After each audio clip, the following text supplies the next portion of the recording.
이번 영상에서는 인프제의 부기능을 중심으로 인프제가 힘든 시간에서 벗어나기 위해서 반드시 기억해야 할 사실을 이야기해 보도록 하겠습니다. 인프제를 표현할 수 있는 키워드 중 하나는 선택과 집중입니다. 이들은 자신의 연비가 좋지 않다는 걸 알기 때문에 미니멀리스트의 삶을 추구할 때가 많습니다. 저도 밖에서 나가 놀 때마다 느끼는 거지만 이렇게 사람이 빨리 지칠 수 있나? 라는 생각을 매번 합니다. 간만에 나온 건데 이렇게 빨리 집에 들어가고 싶을 수가 있나 싶습니다.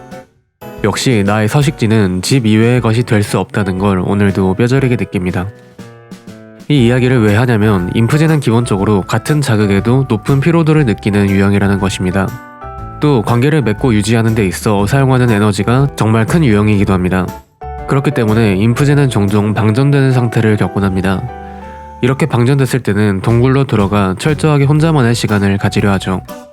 그 과정에 있어서 나를 피로하게 하고 힘들게 하는 것들을 철저하게 잘라내기도 합니다.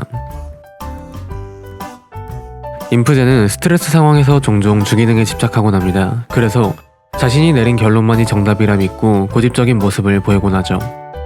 그런데 스트레스 상황에선 당연히 부정적, 극단적 판단을 할 확률이 높아요. 특히나 관계에 있어선 이 관계는 끝내는 것만이 정답이다 라는 생각에 깊이 빠질 수도 있겠죠. MBTI에선 스트레스 상황에서 부기능을 활용해 벗어나는 것이 가장 좋다라고 이야기합니다. 인프제의 부기능은 외향 감정입니다. 외향 감정은 말 그대로 감정을 외부적으로 사용하는 기능입니다. 기본적으로는 보편, 평균, 조화 등을 지향하지만 관계 지향적 사고를 하고 나의 감정을 적극적으로 표현하는 기능이라고 보면 될 것 같습니다. 그리고 인프제는 특히 스트레스 상황에서 자신의 부기능인 외향 감정을 잘 활용해야 합니다. 인프제는 힘들 때 남에게 잘 기대지 못해요. 타인을 힘들게 하기 싫어서일 수도 있고 이미 어떻게 해야 하는지는 스스로가 너무 잘 안다고 생각해서 그럴 수도 있어요.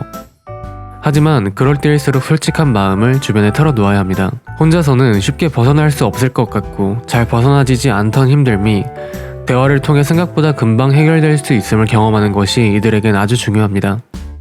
그래서 다른 어떤 유형보다 인프제에겐 자신의 얘기를 귀 기울여 들어주는 사람이 꼭 필요합니다. 인프제는 기본적으로 남에게 힘든 얘기를 털어놓기 전 이 사람은 이렇게 반응하겠지를 생각하기 때문에 정말 믿고 기댈 수 있는 사람이 아니면 힘든 얘기를 잘 털어놓지 않습니다. 하지만 그렇게 매번 힘듦을 혼자 안고 있다 보면 부정적 감정의 늪에 빠지게 됩니다. 저 또한 어렸을 적 기댈 사람이 없어 생각이나 마음을 털어놓지 못해 아주 오랫동안 부정적 생각에 빠져 헤어나오지 못하던 시절이 있었습니다.